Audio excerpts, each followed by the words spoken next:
Like we've suspected for quite some time, vaccine booster mandates are coming to cruising, and one country in Europe just announced that's exactly the case. Disney Cruise Line has announced another annual homeport for its ships. Plus, there's huge restart news coming out for Carnival Cruise Line as 2 vessels restarted over the weekend. Princess Cruise Lines has christened their newest ship, and we'll provide you an update with what's going on with shore leave for Royal Caribbean's crew members. All this coming up on Midships.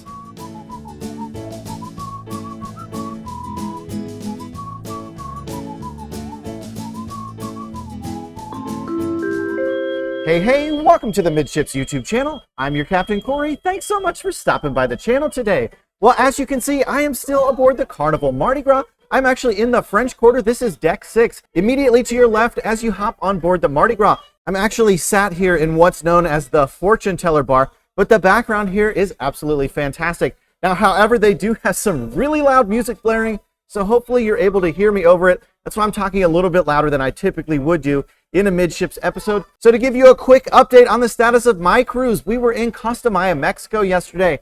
I went ahead and got off and headed into port, shot some absolutely fantastic video. If you've never been into the cruise port of Costa Maya, they do a lot of interesting things. There's a free beach that you can use. There's some free pools that you can use. There's tons of excursions and exploration that you can do right there in at the port. And they also do something called the Flyers, which I'll go ahead and I'll put up on the screen here so you can take a look at it and see exactly what you missed out on in Costa Maya, Mexico.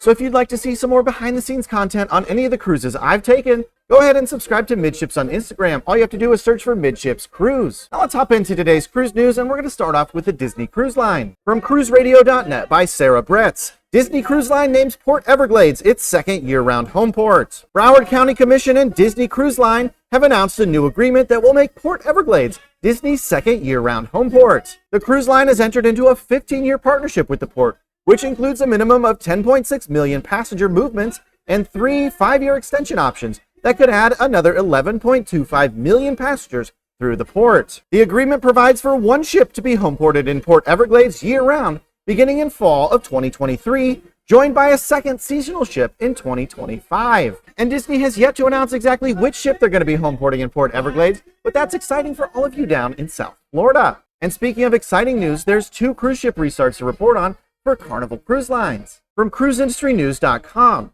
Carnival Radiance and Conquest resumed service yesterday. It's a big day for Carnival Cruise Line as 2 cruise ships resume service for the brand in the United States. Returning after a 21-month operational pause, the Carnival Conquest is welcoming guests back in Miami, and the Carnival Radiance made her debut in Long Beach following a massive refit that was delayed due to the pandemic. The Carnival Conquest kicks off a program of short cruises to the Bahamas as well as Mexico.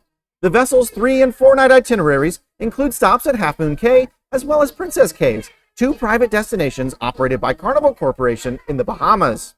And not to be outdone, Carnival Radiance, after spending nearly 2 years in Navantia's Cadiz shipyard in Spain, the Carnival Radiance is making her debut out of Long Beach, California. The ship welcomed guests back in Long Beach, kicking off a series of short cruises to Mexico from California. Radiance's year-round schedule includes short 3- and 4-night cruises with itineraries to Ensenada and Catalina Island. So all of you out there in the Midships family know I absolutely love reporting on these cruise ship restarts. And let's keep the good news rolling today because Princess Cruise Lines has christened their newest ship. From cruiseradio.net by Sarah Bretz. Newest Princess cruise ship christened in Port Everglades. Princess Cruises' 5th Royal Class ship, the Enchanted Princess, has officially been named and christened. The ceremony took place during an original production called Our World Enchanted, which was hosted by Princess Cruises Celebrations Ambassador Jill Whelan. The show introduces viewers to the features and amenities of the ship and shared some history of Princess Cruise Lines, and culminated with the official naming ceremony to welcome Enchanted Princess into the fleet.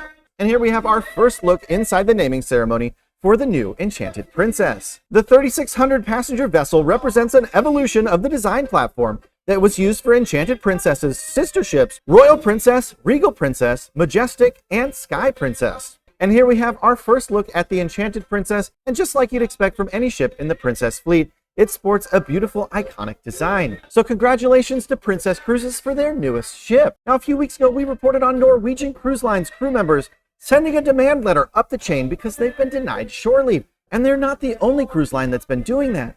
Well, we have some really good news coming from Royal Caribbean about a new pilot program for shore leave for their crew members, and there's a way that you can participate and help ensure your favorite crew member is given access to the new shore leave program. And this article comes from crew-center.com entitled Royal Caribbean International Crew Allowed Shore Leave Now in U.S. Ports. Royal Caribbean International started the Crew Free Flow pilot program, allowing independent shore leave for employees on 5 cruise ships sailing from U.S. ports. The pilot program began last week with crew members from the following ships being granted shore leave: Anthem of the Seas, Allure of the Seas, Independence of the Seas, as well as Oasis of the Seas. The 3-week pilot program will see a gradual increase in the number of crew allowed shore leave in the U.S.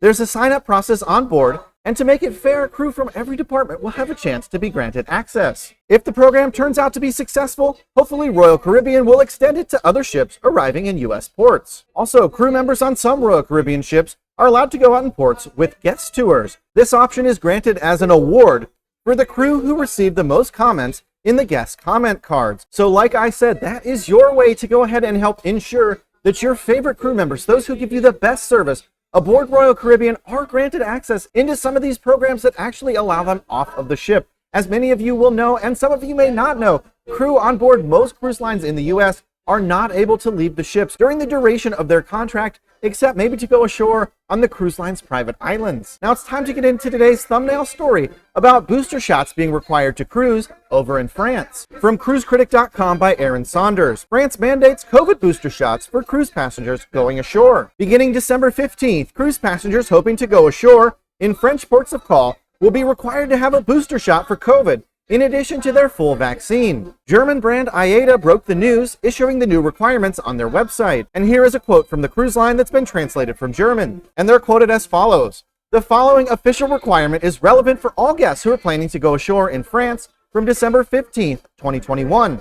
People aged 65 and older will only be considered fully vaccinated after a booster vaccination, as well as people 18 and up beginning January 15th of next year. The move is in keeping with local requirements in France. The French government has advised residents that in order to maintain their health pass that allows for access to restaurants and other public accommodations, they'll need to obtain their booster shot for COVID within 7 months of receiving their final dose." So like we've said all along here on the channel, these booster requirements will be coming to a cruise near you sooner or later. And now obviously this is a very specific circumstance right now going on for IATA Cruise Lines, but it wouldn't surprise me at all if a cruise operator out of the US, such as Norwegian Cruise Line, who operates fully vaccinated cruises, comes out in the near future and says, hey, we're starting to think about also implementing this type of booster requirement to cruise on our line.